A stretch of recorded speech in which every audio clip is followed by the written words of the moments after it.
Esta canción se llama Indeciso y es muy sencillita, son 3 o 4 pasitos que hay que repetir constantemente, ¿vale?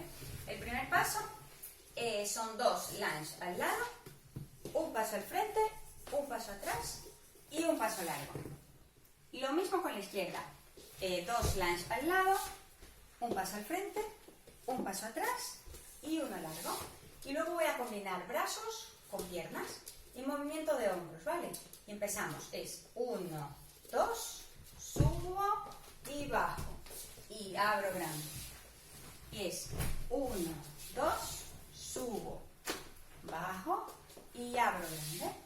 El segundo pasito es 4 de cada lado, 2 y luego 1. Y es muy sencillito, combino brazos con piernas, ¿vale?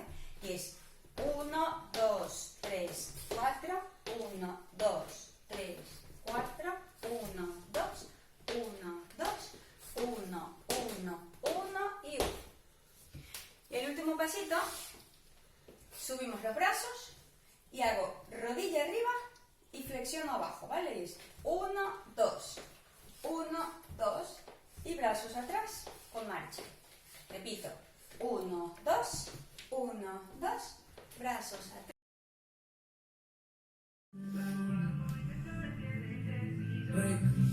Os recuerdo, 1, 2 y un paso adelante, ¿vale?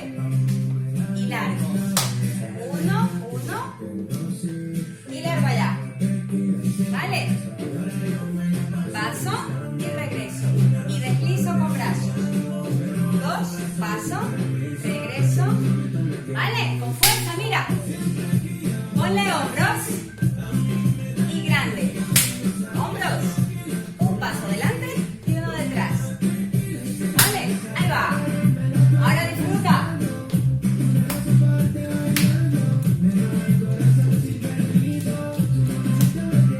Mira ahora. Sube rodillas.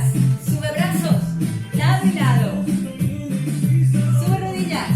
Sube rodillas. Brazos. Y ahora son 4.